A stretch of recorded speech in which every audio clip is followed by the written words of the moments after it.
आइए प्रियो, हम खुदा के वचन में आज के दिन में चलेंगे और एक बहुत खूबसूरत बात आज मैं आपके साथ बांटने पर हूं, जो प्रभु ने मुझे दिया, जो शीर्षक परमेश्वर ने मुझे दिया, जो थीम प्रभु ने मुझे दिया, वो है जो आज हरा है वो बंजर हो सकता है और जो बंजर है वो हरा हो सकता है। हालेलुया। समझ रहे? जो आज हरा है वो बंजर हो सकता है, अर्थात उसकी हरियाली जा सकती है। परमेश्वर ने मुझे इस वर्ड को प्रार्थना में दिया और मैं बहुत आनंदित था कि मैं इसे आपके साथ बांट सकूं। और ये विशेष करके उन लोगों के लिए है जो कई बार प्रार्थना के जीवन में लापरवाह हो जाते हैं, जो कई बार प्रेयर लाइफ में लापरवाह हो जाते हैं। ये विशेष करके उन लोगों के लिए है। और आज ये वर्ड आपसे बात करेगा, ये वचन आप में से हर एक जन से बात करेगा। प्रियो, मैं आपको बताना चाहता हूं प्रियो कि परमेश्वर ने क्यों इस बात को रखा है आज की शाम में।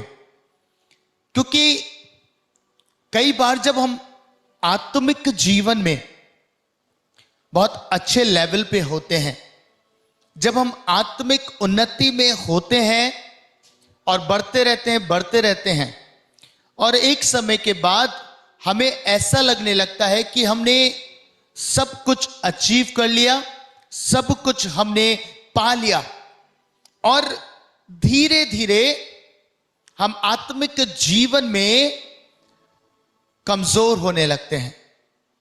एक अकाल है जो आत्मिक अकाल है, जो हमारे जीवन में आ जाता है जब हम ये सोचने लगते हैं कि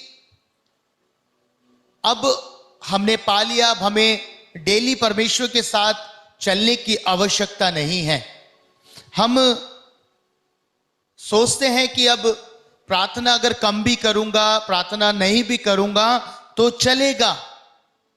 मैं आपको बताना चाहता हूं प्रियो, आत्मिक अकाल में, समझ रहे ना, जब एक आत्मिक अकाल का सामना आप करेंगे, एक आत्मिक अकाल का जब आप सामना करेंगे तो आप देखेंगे कि कुछ समय के बाद जो कुछ आपने अर्जित किया, समझ रहे हैं, जब आप डेली परमेश्वर के साथ नहीं चलेंगे, डेली वॉक में नहीं चलेंगे, तब क्या होगा? जो कुछ आप अर्जित करे हुए हैं, यानी कि जो कुछ आपके पास है, आप प्रार्थना नहीं कर रहे हैं, आप वर्ड नहीं पढ़ते हैं, आप वर्ड पे मनन नहीं करते, जो कुछ आपके पास रखा हुआ है धीरे धीरे वो खत्म हो जाएगा।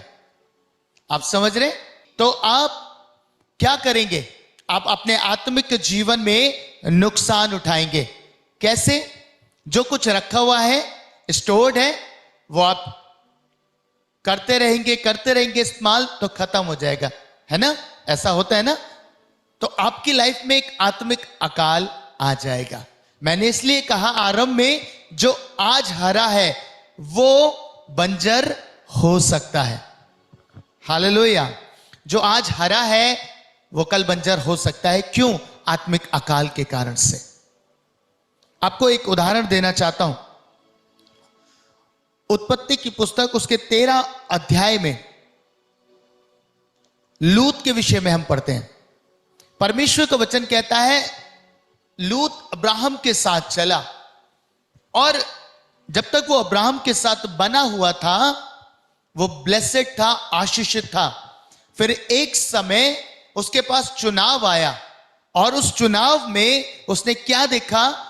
उसने देखा कि जो सामने की जो भूमि है वो अच्छी है, हरियाली है ना, अच्छी भूमि है, और वो उस भूमि का चुनाव करता है। उससे लगता है कि ये जो हरियाली है, ये जो उपजाऊ भूमि है, ये मेरे लिए बेस्ट है, और वो उसका चुनाव करता है। और जब वो चुनाव करता है तो बाइबल ऐसा बताती है वो जगह सदोम और अमोरा में थी, उसके निकट थी। और बाइबल में लिखा है सदोम के लोग यहोवा की दृष्टि में, उसके लेखे में बुरे थे। उसने वो चुनाव किया और क्या हुआ, कुछ समय के बाद ही, मैं और आप जानते हैं, मैंने और आपने पढ़ा है, कुछ ही समय के बाद क्या हुआ, सदोम और अमोरा का नाश परमेश्वर ने किया। और जो उपजाऊ स्थान था वह एक ही समय में बंजर हो गया। पता है मुख्य कारण क्या था? मुख्य कारण एक था कि लूत ने एक ऐसा चुनाव किया जो उसे लग रहा था कि अभी हरियाली का चुनाव है, अच्छा है, उपजाऊ है। और वहीं जब अब दूसरी ओर देखेंगे अब्राहम को, अब्राहम ने परमेश्वर के साथ चलना उचित जाना, परमेश्वर पर ट्रस्ट करके आगे बढ़ना उचित जाना। एक जगह हरेपन से बंजरपन में तब्दील हो गया और दूसरी जगह मैं आपको बताऊं, अब्राहम के जीवन में एक बंजरपन था। आप जानते हैं क्या? उसके कोई संतान नहीं थी, उसके पास कोई आशीष नहीं थी। और ये व्यक्ति, क्योंकि ये परमेश्वर पे विश्वास के साथ चलता चला गया, डेली वॉक इसकी प्रभु के साथ थी, निरंतर खुदा के साथ आगे बढ़ता गया। बाइबल में ऐसा लिखा है प्रियो कि परमेश्वर ने उसकी सुधि ली और उसे एक संतान की आशीष दी। हालेलुया। एक बंजर भूमि फलवंतता की दशा में आ गई, हरियालीपन के दशा में आ गई। हालेलुया। आप समझ पा रहे हैं मेरी बात? कितनी खूबसूरत बात है। यानी कि परमेश्वर आज हमें सिखा रहे हैं, लूत क्योंकि अब्राहम के साथ नहीं चला, जो परमेश्वर के साथ स्थिर था, उसने एक हानि उठाई और एक जगह का चुनाव किया। वो जगह जो हरी थी वो बंजर हो गई। आपको बताना चाहता हूं, यदि आप परमेश्वर के साथ नहीं चलते, यदि आप डेली वॉक में नहीं हैं, तो जो कुछ आज आपने आत्मिक जीवन में अर्जित किया है वो सब, अगर आप डेली वॉक में नहीं है तो जो रखा वो अनाज है ना, जो कुछ कमाया है, जो भी आत्मिक जीवन में उन्नति आई है, वो सब कुछ खो सकता है। ये सच्चाई है, क्योंकि आप पुराने मन्ने पर डिपेंड नहीं रह सकते, आप पुरानी चीजों पर निर्भर नहीं रह सकते। परमेश्वर हमें प्रतिदिन नया देना चाहता है, प्रतिदिन वो हमारे साथ नई बातों को करना चाहता है। जब आप निर्गमन की पुस्तक पढ़ेंगे और उसके 16 अध्याय को पढ़ेंगे, उसके 4 पद से, तो वहां लिखा है परमेश्वर के वचन में, तब यहोवा ने मूसा से कहा, देखो मैं तुम लोगों के लिए आकाश से भोजन वस्तु बरसाऊंगा, ये लोग प्रतिदिन बाहर जाकर प्रतिदिन का भोजन इकट्ठा करेंगे। परमेश्वर ने कहा था, जब इज़राइल ने मांग करी तो परमेश्वर ने कहा ठीक है, मैं तुम्हें मन्ना देता हूं, मैं स्वर्ग से तुम्हें वो भोजन मुहैया कराऊंगा, वो मन्ना मैं तुमको खिलाऊंगा, पर उसकी रीति यह है कि तुम्हें प्रतिदिन बाहर जाना है और अपनी आवश्यकता के अनुसार ही इकट्ठा करना है। जब आप इसके आगे के पदों को पढ़ेंगे तो आपको पता चलेगा, परमेश्वर के दास मूसा ने कहा कि तुम इसे सवेरे तक मत रखना, इसे खत्म कर लेना, इसे खा लेना। पर इजरायली क्या सोचने लगे, वो गए, उन्होंने इकट्ठा किया, बहुत सारा उठा लाए, बहुत सारा रख लिया और सोचा कि अब हमें आगे इसे लेने की जरूरत नहीं पड़ेगी। ये उनकी मानसिकता थी और इसलिए इकट्ठा किया। पर बाइबल में लिखा है कि वो बसा गया, सड़ गया, खराब हो गया, क्योंकि परमेश्वर ने कहा था तुम्हें प्रतिदिन ये उठाना है, तुम्हें प्रतिदिन इस भोजन को ग्रहण करना है, मन्ना को ग्रहण करना है। पर उन्होंने नहीं माना। बाइबल में लिखा है 20वें पद में, मैं पढ़ रहा हूं 16 अध्याय के, तो भी उन्होंने मूसा की बात ना मानी, इसलिए जब किसी किसी मनुष्य ने उसमें से कुछ सवेरे तक रख छोड़ा तो उसमें कीड़े पड़ गए और वे बसाने लगा, तब मूसा उन पर क्रोधित हुआ। आपको मालूम है, यही मन्ना एक समय के बाद रखा गया वाचा के संदूक में। जब आप बाइबल को पढ़ेंगे, वहां लिखा है वाचा के संदूक में इसे जब स्टोर किया गया तो ये बसाया नहीं, ये सड़ा नहीं। आज आपको एक खूबसूरत बात बताता हूं, परमेश्वर चाहते तो इजरायलियों को दे सकते थे और वो रहता, वो सड़ता नहीं, वो बसाता नहीं। पर परमेश्वर चाहते थे कि इजराइल के जो लोग हैं वो प्रतिदिन परमेश्वर पर निर्भर रहें, प्रतिदिन का मन्ना वो प्राप्त करें, पर उन्होंने नहीं माना। ये परमेश्वर की सामर्थ्य है, जब वो स्टोर कर सकता है, रख सकता है सुरक्षित, तो यहां पे भी रख सकता था, पर परमेश्वर ने ऐसा नहीं किया, क्योंकि वो चाहता था कि लोग उसके साथ प्रतिदिन ईमानदार रहें। Hallelujah, hallelujah. आपको मालूम, यही बात परमेश्वर हमें आज सिखाना चाहते हैं कि रखी हुई चीजें, रखा हुआ अभिषेक, पुराना अभिषेक सब खो सकता है यदि आप प्रतिदिन परमेश्वर के साथ नहीं चल रहे, यदि आप परमेश्वर के साथ ईमानदारी से रोज नहीं चल रहे, रोज प्रार्थना नहीं करते, रोज परमेश्वर के साथ नहीं ठहरते। आपको मालूम, यदि हम थोड़े समय प्रार्थना में चूक करेंगे तो उन सब आत्मिकता से हाथ धो बैठेंगे जो हमने पाई है, जो हमने कमाई है। अगर हम प्रार्थना में चूक करते हैं, वचन नहीं पढ़ते, तो जो कुछ हमने कमाया है वो सब कुछ हम गवा सकते हैं यदि हम परमेश्वर के साथ नहीं चलेंगे। प्रतिदिन ये डेली वॉक है ना।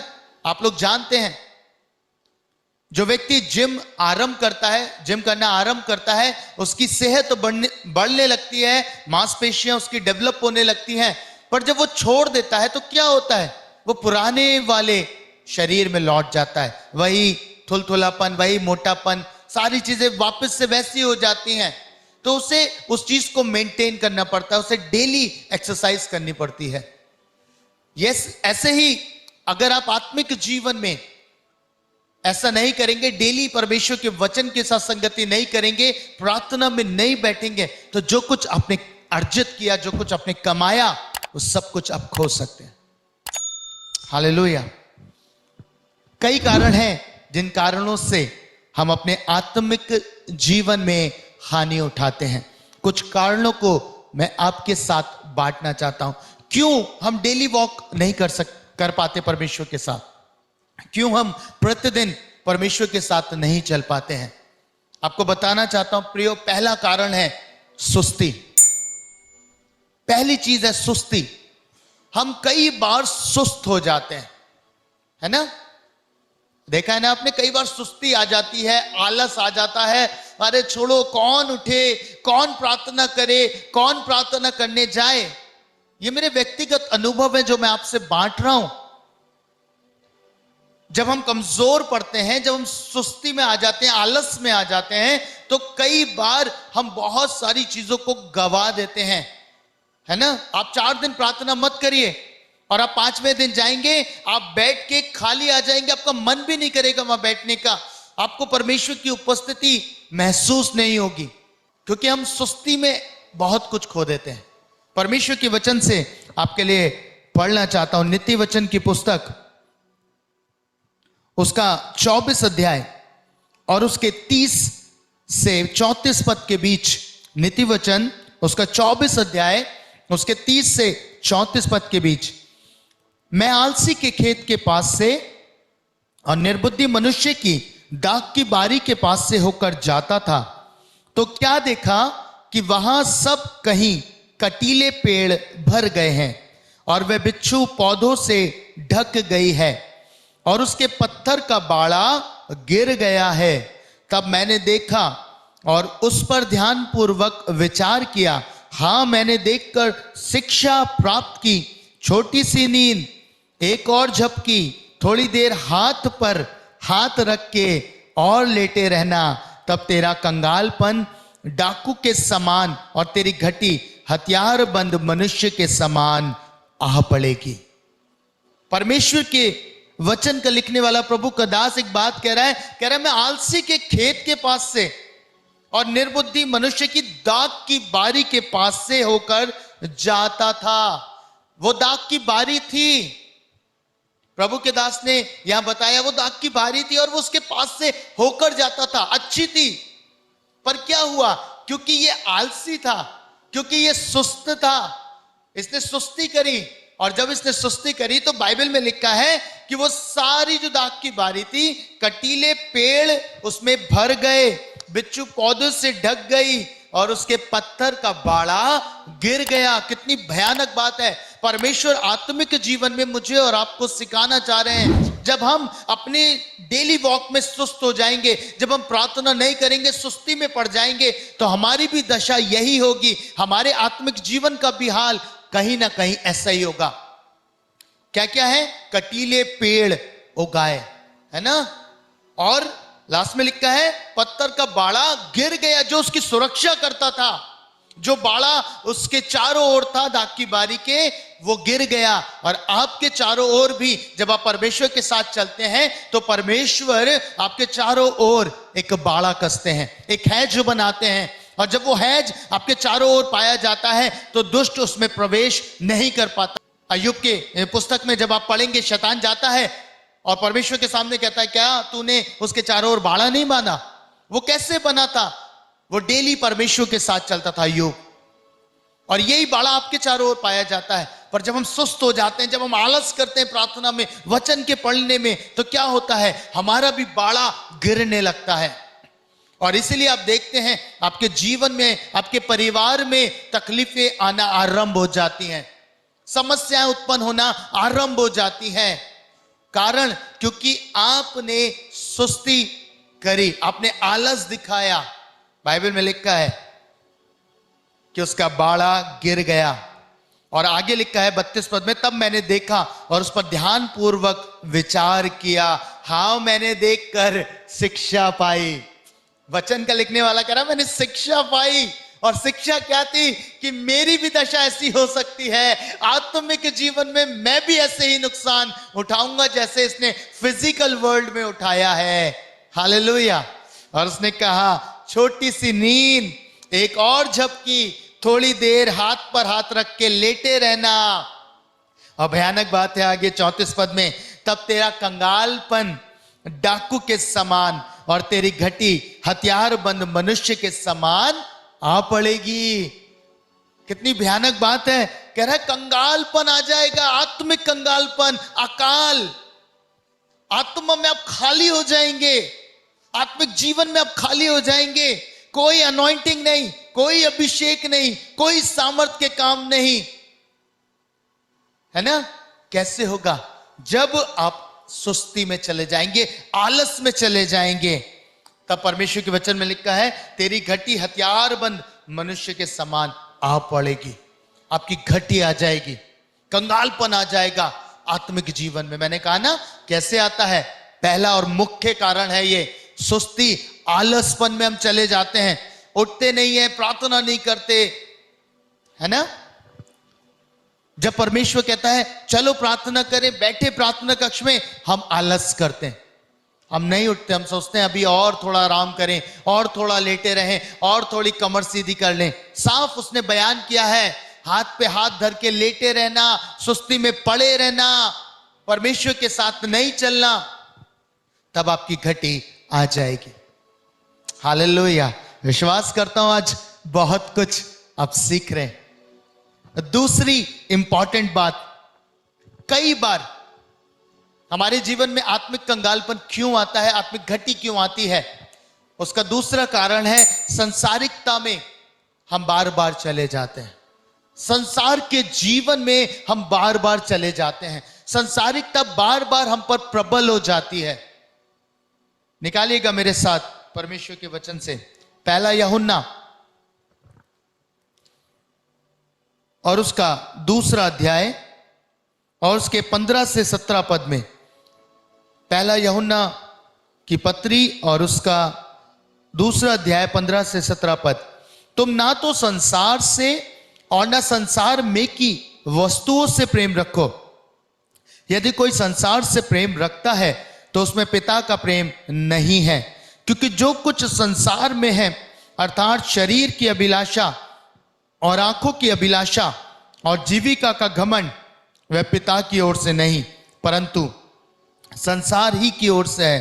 संसार और उसकी अभिलाषाएं दोनों मिटते जाते हैं, पर जो परमेश्वर की इच्छा पर चलता है वह सर्वदा बना रहेगा। हालेलुया। आप समझ रहे हैं? आप जिन चीजों की खोज में है ना, आपको लगता है संसार की अभिलाषाएं आपको तृप्त कर सकती हैं, आपको आनंद दे सकती हैं।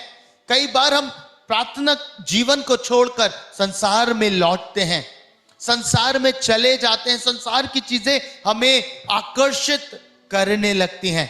तब हमारी लाइफ में घटी आती है, तब हमारे जीवन में आत्मिक कंगालपन आता है। हालेलुया। समझ रहे ना? परमेश्वर कह रहा है ये मिट जाएंगे, ये सब खत्म हो जाएगा। आपको मालूम कुछ भी नहीं रहेगा अगर आप संसार पे मन लगाते हैं, शरीर पे मन लगाते हैं। आप देखिए दोनों मिट जाएगा। बाइबल कहती है शरीर भी एक दिन नाश होगा और संसार की ये चीजें भी नाश होंगी। कोई भी ऐसी चीज नहीं है जो बनी रहेगी, सब नाश होगा। पर हम यहां चूक करते हैं। हमें लगता है हमने बहुत कुछ अर्जित कर लिया आत्मिक जीवन में, अब हम संसार में जाकर संसार की सहभागिता में चले जाएंगे तो कोई फर्क नहीं पड़ेगा। बाइबल में लिखा है बुरी संगति अच्छे चरित्र को बिगाड़ देती है। आप एक आत्मिक जन है प्रियो, आपकी जरा सी लापरवाही, आपकी जरा सी चूक, जरा सा संसार के प्रति प्रेम आपके आत्मिक जीवन में एक आत्मिक कंगालपन को ले आएगा, ले आएगा। आप इससे बच नहीं पाएंगे प्रियो। मैंने देखा बहुत सारे जीवन हैं जो एक अच्छी शुरुआत करते हैं, अच्छी शुरुआत करते हैं, अच्छे से बढ़ते हैं प्रार्थना में, वचन में, संगति में, पर कुछ समय के बाद वो संसार में वापस पाए जाते हैं, लौट जाते हैं। क्यों? क्योंकि उनको संसार ज्यादा प्रिय लगता है, ज्यादा प्रिय लगता है। संसार की चीजें ज्यादा उनके जीवन के लिए प्राथमिकता बन जाती हैं। जब आप यूहन्ना रचित सुसमाचार पढ़ेंगे, प्रभु मुझे कुछ याद दिला रहे हैं, यूहन्ना 6 और उसका 26 पद। यूहन्ना रचित सुसमाचार उसका 6 अध्याय 26 पद से मैं आपके लिए पढ़ रहा हूं, सुनिएगा। यीशु ने उन्हें उत्तर दिया, मैं तुमसे सच सच कहता हूं, तुम मुझे इसलिए नहीं ढूंढते हो कि तुमने आश्चर्य कर्म देखे, परंतु इसलिए कि तुम रोटियां खाकर तृप्त हुए। नाशवान भोजन के लिए परिश्रम ना करो। यीशु एक बड़ी भीड़ से कह रहे हैं। भीड़ आके यीशु से पूछती है, रब्बी तू कहां था? यीशु के पास आ रहे हैं, पूछ रहे रब्बी तू कहां था? पता है यीशु क्या कह रहे हैं? तुम मुझे इसलिए नहीं ढूंढ रहे कि तुम आश्चर्य कर्म देख रहे हो, बड़े काम देख रहे हो, नहीं, इसलिए क्योंकि तुम रोटी खाकर तृप्त हुए हो। आपको मालूम कई बार बहुत से जीवन यीशु के पास ऐसे ही आते हैं रोटी खाने। इन्हें रोटी मिली थी, दोबारा पहुंचे रोटी खाने। समझ रहे ना? रोटी खाने दोबारा पहुंच गए कि दोबारा मिलेगा, दोबारा रोटी मिलेगी। परमेश्वर ने क्या कहा? प्रभु ने क्या कहा? नाशवान भोजन के लिए परिश्रम ना करो। कई बार हम क्या करते हैं? हम इन नाशवान वस्तुओं के पीछे दौड़ लगाते हैं, हम दौड़ने लगते हैं इन नाशवान वस्तुओं के पीछे, और प्रभु कह रहे हैं इनके पीछे मत दौड़ो। परमेश्वर ने कहा नाशवान भोजन के लिए परिश्रम मत करो, परंतु उस भोजन के लिए जो अनंत जीवन तक ठहरता है। हालेलुया। उसके लिए परिश्रम करो। और वो परिश्रम कैसे है? आपको डेली चलना है परमेश्वर के साथ। वो परिश्रम जो अनंत जीवन के लिए है, जिसे मनुष्य का पुत्र तुम्हें देगा, क्योंकि पिता अर्थात परमेश्वर ने उसी पर छाप लगाई है। अपने लिए कहते हैं यीशु, कहते हैं मैं ही तुम्हें वो अनंत जीवन दूंगा। इसलिए नाशवान भोजन के लिए परिश्रम मत करो, जीवन की रोटी के लिए परिश्रम करो, अर्थात यीशु के लिए परिश्रम करो। कह रहा है जब आप उसके लिए परिश्रम करेंगे तब ये सारी चीजें आपको मिल जाएंगी। जब हम नाशवान चीजों की ओर दौड़ने लगते हैं और परमेश्वर के साथ अपना परिश्रम छोड़ देते हैं, है ना, परमेश्वर के साथ डेली वॉक में नहीं चलते, यीशु के साथ बैठते नहीं, पवित्र आत्मा के साथ संगति नहीं करते, तब क्या होता है? हमारे जीवन में कमी आने लगती है। हालेलुया। आत्मिक कंगालपन आ जाता है। इसलिए प्रभु कह रहे थे नाशवान चीजों के लिए परिश्रम मत करो। करते हैं ना परिश्रम? आपको बताता हूं, डेली वॉक प्रभु के साथ भी एक परिश्रम है। यह भी एक परिश्रम है, आसान नहीं है। बहुत से लोगों को लगता है कि बड़ा आसान है, कुछ नहीं कर रहे, है ना, घर में निठल्ले बैठे कुछ नहीं कर रहे। कोई काम नहीं, कोई धंधा नहीं, कुछ नहीं, बस बैठे हैं प्रार्थना करते हैं। आप करके दिखाओ 2 घंटे 3 घंटे प्रार्थना। समझ रहे? बड़ा आसान है कहना, पर उतना ही मुश्किल है बैठना प्रभु के साथ। एक कमरे में जब आप बैठेंगे ना 2-3 घंटे, आपको पता चलेगा कितना मुश्किल है एक ही स्थान पर बैठ के प्रार्थना करना, लोगों के लिए विनती करना, आंसू बहाना, वचन के साथ संगति करना। इसीलिए लोग नहीं कर पाते। वो सब कुछ अच्छे से करते, प्रार्थना की बात आए तो वो नहीं कर पाते। आप समझ रहे? संसारिकता में मत पड़िए। संसारिकता में बार बार पढ़ने के कारण से आप आत्मिक जीवन में नुकसान उठाएंगे। आत्मिक जीवन में कंगालपन आपके आ जाएगा। मुश्किल होगा डेली वॉक, है ना, डेली वही चीजें रिपीट करना, डेली अपने आप को दोहराना, डेली अपने पापों के प्रति प्रभु को कहना कि प्रभु आज हो गया, आज ये गलती हो गई है। डेली मुश्किल है, पर पता है जब आप करना आरंभ करेंगे उससे ज्यादा सुकून आपको कहीं नहीं मिलेगा, उससे ज्यादा आनंद आपको कहीं नहीं मिलेगा। हालेलुया। और आप आत्मिक कंगालपन में जाने से बच जाएंगे। सो पुरानी चीजों पे निर्भर ना रहें।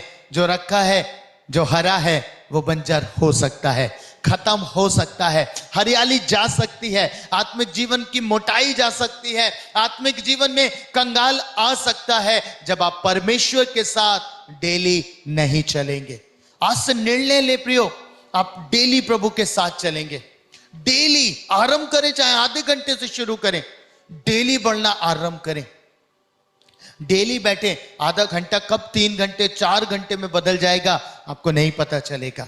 और अब प्रभु के साथ आनंद करेंगे, फिर आपको बोझ नहीं लगेगा कि जाना बोझ हो गया है, बार बार वही चीजें करना, बार बार प्रार्थना करना, वचन पढ़ना। कई लोग मैंने देखा जब वो बाइबल पढ़ते हैं ना, एक बार खत्म हो गई फिर कहते हैं कि अब क्या करें, बाइबल तो हमने सारी पढ़ ली। ये एक ऐसी पुस्तक है जब जब आप इसे पढ़ेंगे तब तब आपसे नई बातें करेगी। हालेलुया। आपको नया प्रकाशन मिलेगा, आपको नई बातें समझ में आएंगी, और जितना अधिक आप इस पे निर्भर रहेंगे उतना अधिक आपका जीवन चमकने लगेगा। आप आत्मिक जीवन में एक मोटाई को पाएंगे, एक उन्नति को पाएंगे। सो कभी चूक ना करें, संसारिकता में ना जाएं, सुस्ती में ना जाएं, आलस में ना जाएं। Hallelujah, hallelujah. प्रकाशित वाक्य की पुस्तक उसका 2 अध्याय, प्रकाशित वाक्य उसका 2 अध्याय उसके 4 और 5 पद में लिखा है, पर मुझे तेरे विरुद्ध ये कहना है कि तूने अपना पहला सा प्रेम छोड़ दिया। इसलिए स्मरण कर कि तू कहां से गिरा है और मन फिरा और पहले के समान काम कर। प्रभु क्या कह रहे हैं? तीसरी इंपॉर्टेंट बात, जो हमारी जील थी ना, जब हमने आरंभ किया था प्रभु के साथ, जब हम परमेश्वर के साथ बैठते थे, हम बहुत कमाते थे, हमें बहुत आनंद मिलता था। पर धीरे धीरे जब हम खोने लगते हैं ना संसारिकता में, चीजों में, तब क्या होता है, ये जील कम हो जाती है। और ये जील जब आपकी कम होगी तब आप आत्मिक कंगालपन में जाएंगे। सो उसी जील को स्मरण करें, उसी जील से काम करना है। तीसरी चीज, आपकी जील पहले के समान होनी चाहिए। जो लिखा है ना, स्मरण कर तू कहां से गिरा, मन फिरा, पहले के समान काम कर। आज कई बार हम पहले के समान काम नहीं कर रहे, हमारी जील खत्म हो गई है। पहले हम परमेश्वर के साथ जील से जाया करते थे, बैठते थे, परमेश्वर के साथ समय स्पेंड किया करते थे, अच्छी संगतियों में भी जाया करते थे, जील से, आनंद से, आनंदित होके भागते थे।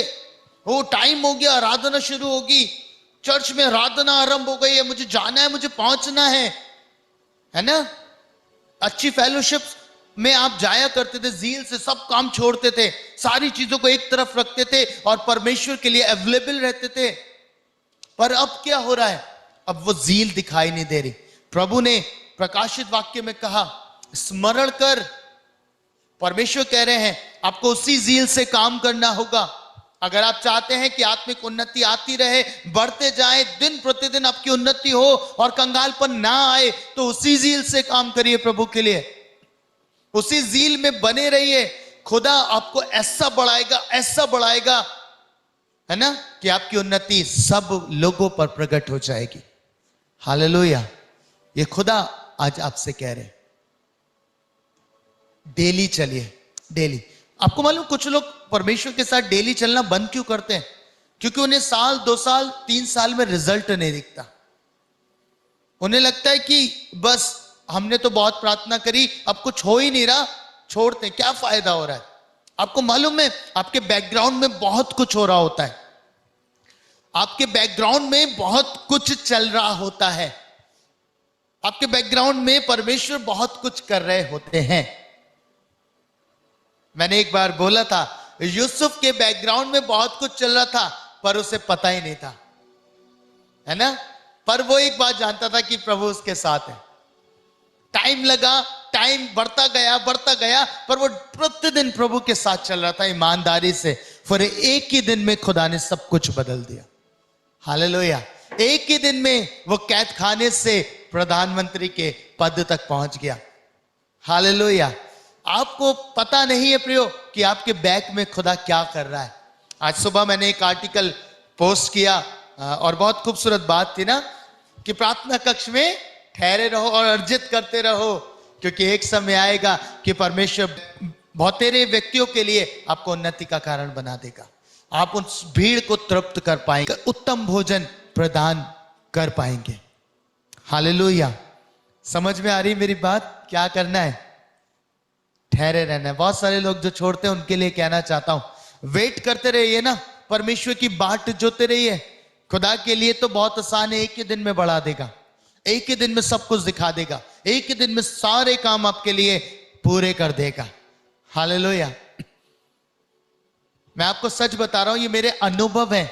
मैंने वो टाइम भी देखा है जब मैं प्रभु के साथ चल रहा था और बहुत समय बीता, मैं प्रभु से कहता, प्रभु कोई उन्नति दिखाई नहीं देती, है ना, लोग जुड़ते नहीं है, ज्वाइन नहीं होते, मीटिंग्स में नहीं आते।